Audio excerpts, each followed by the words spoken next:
Welcome to English 1020 this summer, English Composition 2, Humor. Um, to get us started, I wanted to go over the syllabus, some of the course policies.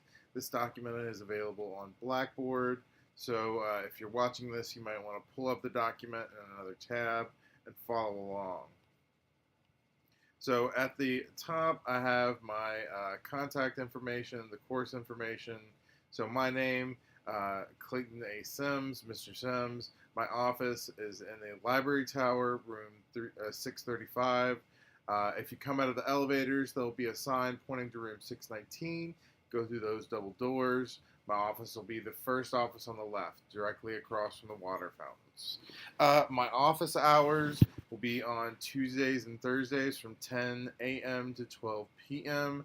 And since this is an online class, we can have a video conference during those hours if you want via Google Hangouts, or you can just shoot me an email and I will get back to you immediately because I will be in my office hours.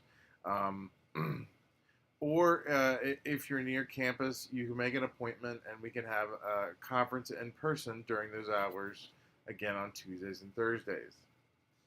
So the course description. So basically English 1020 is all about research, argument, and argumentative-based research essays. So you're learning how to do research, then how to use that information to critically think and come to some sort of conclusion, and then present that conclusion in a well-organized essay that's supported by outside research. So the theme of this class, or this section of 1020, is humor. So a lot of students think that this means they'll be talking about stand-up comedy or the nature of humor or something about humor itself. This isn't the case. Humor is simply a metaphor with which you'll talk about something else. So, for example, you could talk about something that our culture finds funny, and then what that says about our culture's idea of, let's say, masculinity or femininity. So at the end of the first page, you see my 4 goals for you by the end of this course. I hope you will be able to do these 4 things. So number 1, conduct research using library databases. Number 2, synthesize, analyze, and evaluate sources and reading. 2 of those terms you're probably already familiar with. 1 may be kind of new. So synthesize just means to create something new, to create new knowledge. Synthesis means to create something. Synthesizing, you're just creating something new out of existing parts. So the goal of this course is to help you build skills of being able to take information from sources and readings and critically think and draw conclusions and synthesize new knowledge from those readings, from that information. Number 3, to produce a well-researched essay supported by sources properly cited. Number 4, to be able to critique peers' work and present your work to your peers at the end of the semester. Writing never happens alone, even if it's just the writer and then someone reading what they've written. It's always going to be a collaborative process. So being able to get feedback and give feedback from your peers and express and explain your research process and the conclusions you came to are essential skills that you need to have before you move on in your college career. So the required textbooks and course materials. So I'm not requiring you to buy any books this semester. Most of the readings will come through Blackboard, where you found the syllabus. You'll need an AUM email account, which you should already have. You should check it on a regular basis. I can't stress this enough. You should check your AUM email at least once a day, especially since we're in an online course. Other required technology, Microsoft Word is very important. You can get it free through the university's website. If you don't know how, shoot me an email. I'll let you know how to get that done. Google Docs, Adobe Reader for PDFs, Prezi, PowerPoint, Google Slides, Google Hangouts for office hours and final presentations, and a reliable, steady access to the internet and a computer. So either a personal computer or access to a computer lab.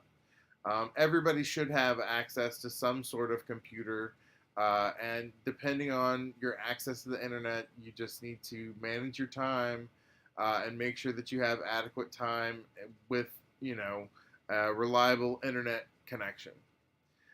So I'm planning on setting up an optional Facebook group where you can communicate with your other classmates, and then you can also message me on Facebook Messenger during office hours.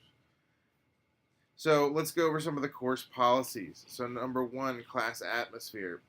You can read this on your own. This basically just means be respectful, especially since this is online and things can be misconstrued very easily. Try to be constructive and positive as often as you can. Number two, inclusive language. So you don't want to exclude any groups by using exclusive language. And you might not know about these things. So, BC and AD are religious terms, a secular version of that would be Common Era and before Common Era. Use men and women or people instead of the generic man, or they instead of the generic he. Accommodation. So if you have a disability and you've registered with CDS, and if you do have paperwork, I suggest talking to Tamara as soon as possible. Tamara Massey at CDS, she's wonderful. She'll get the ball rolling as soon as possible. The information of where you can find CDS and also the phone number for CDS, the contact info is on the syllabus. Beyond that, I try to make the classroom and the course materials as accessible as possible. I try to give you a variety of forms of media, whether it's written, recorded, or face-to-face video. That being said, if there's anything else that you think I could be doing, that I haven't been doing, or you think will be useful to you, please speak up and let me know. I want to make this class as accessible as possible. Number 5, academic honesty. Don't reuse or recycle your work, and don't represent somebody else's work as your own. This is plagiarism. That's the only case that is plagiarism. Now, if you make a mistake and you fix it, that's just a mistake. If you continually try to represent somebody else's work as your own, then that is plagiarism. So in that case, I reserve the right, depending on my discretion, whether to give you an F on the assignment in the class or to send you to the AUM Committee on Discipline, which is a whole other world of trouble and a lot of paperwork on my part and a lot of sitting in front of committees for you. So the easiest way to do that is just to do your own work. Free academic support. So the Learning Center and the Instructional Support Lab, the LC and the ISL. So the LC is on the second floor of the library tower. The ISL is in 203 Goodwin Hall. They also do call-in appointments for those of you that might not be close to campus. These are instructional academic support tools that your tuition's already paying for. So feel free to take advantage of them because you're already paying for their services. The Learning Center is really helpful, especially because a lot of the tutors at the Learning Center are also composition instructors, so they have taught or are teaching these classes at the same time they're working in the Learning Center. The Counseling Center. If at any point you feel overwhelmed or like you can't handle the amount of work that's being asked of you, go talk to somebody at the Counseling Center. Get some perspective before you start freaking out. They can really help you manage the stress of making the transition to college life very well. They can help you make that transition a lot easier. So grading, late work, withdrawing, and attendance. So grading, there's the breakdown of how I grade. You're not going to get an A for doing the bare minimum and meeting just the base requirements. If you want an A, you have to go above and beyond the requirements. Late work, so for short assignments and homework and in-class activities um, that we do on a week-to-week basis. Um, I won't accept these after the due date. These small assignments, usually I won't accept those uh, after the due date. But for the major assignments, for the first 24 hours, I'll only take off 10 points, but I'll still allow you to submit it. After that, 48 hours, 20-point deduction. But after 48 hours, the grade defaults to a 0. So you may talk to me at any point during the semester about your standing in the class. If something is going on, if something's keeping you from completing your coursework, the best thing that you can do is to keep me in the loop. You can't retroactively inform me about what's been going on at the end of the semester. Um, I'll work with you as much as I can. However, if you feel that you must withdraw, remember that you have until July 13th to do so. So withdrawals are recorded as a W on your transcript, and they don't affect your GPA. After that, you'll not be able to drop the class, and you'll either get the grade that you get, or you'll get a failure to attend grade if you miss the amount of allotted attendance.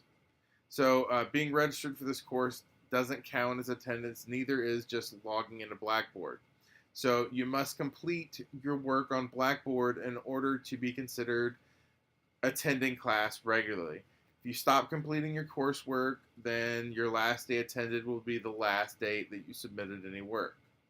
And you'll receive a failure to attend grade in the class unless you drop before July 13th drop date. Now I have a breakdown of the grades. So the first major writing assignment is only 10%. The final two are 20%. The presentation is 10%. The reflections that were the reflective journals that we'll do after each major writing assignment, they're 20%. And then our weekly discussions and the quizzes I'll give from time to time, they're also 20% of your grade. So now I want to take a brief look at the calendar, which again is available on Blackboard. Normally classes are 2 days a week, so you would come to class 2 days a week, but since this is an online class, I've kind of spread out your coursework over the week to make it a little more manageable. And also to kind of help you keep on top of what's due, when it's due, and what you have to do to get ready for that. So this first week, as you can see, read over course materials, watch introduction video, take course intro quiz. This just basically means look over the course documents, see if you have any questions. And then there's a small quiz at the end that just asks you some questions. You'll also need to read the Unit 1 assignment sheet. Because this is a summer class, we're going to be moving rather fast. So go ahead and read the Unit 1 assignment sheet, look at the due dates, start making a plan of how you're going to get this accomplished. I would watch the video on the Unit 1 assignment sheet just so that way I have a chance to explain what the assignment is looking for, what it's asking for, and then how I'm going to be grading it. If you look, there's a rhythm, and you'll get into the rhythm as the semester goes along. So each week there is going to be at least a discussion due, and then after the first week, there's some portion or some process assignment on one of your major writing assignments. So there's a draft on one of your major writing assignments due every week. So in week 2, the Unit 1 rough draft is due. Then in the next week, week 3, the final draft is due. Then on week 4, the first reflection is due. Then week 5, the Unit 2 rough draft is due. So you see some major writing assignment or a draft of a major writing assignment is going to be due every week. So each week we'll have a discussion, or as you can see in week 5, some peer review to do, or you'll have something to turn in. So go ahead and look at the whole calendar. If I were you, this is what I do when I take classes. Go ahead and plug in the due dates into your phone calendar, just so that way nothing sneaks up on you and you're not surprised by anything, especially since this is a summer class and we're putting 16 weeks worth of material into 9 weeks. I hope you all enjoyed this wonderful introduction to English 1020. If you have any questions, send me an email. Again, my email is csims3@aum.edu. I look forward to talking to you all more as the semester progresses.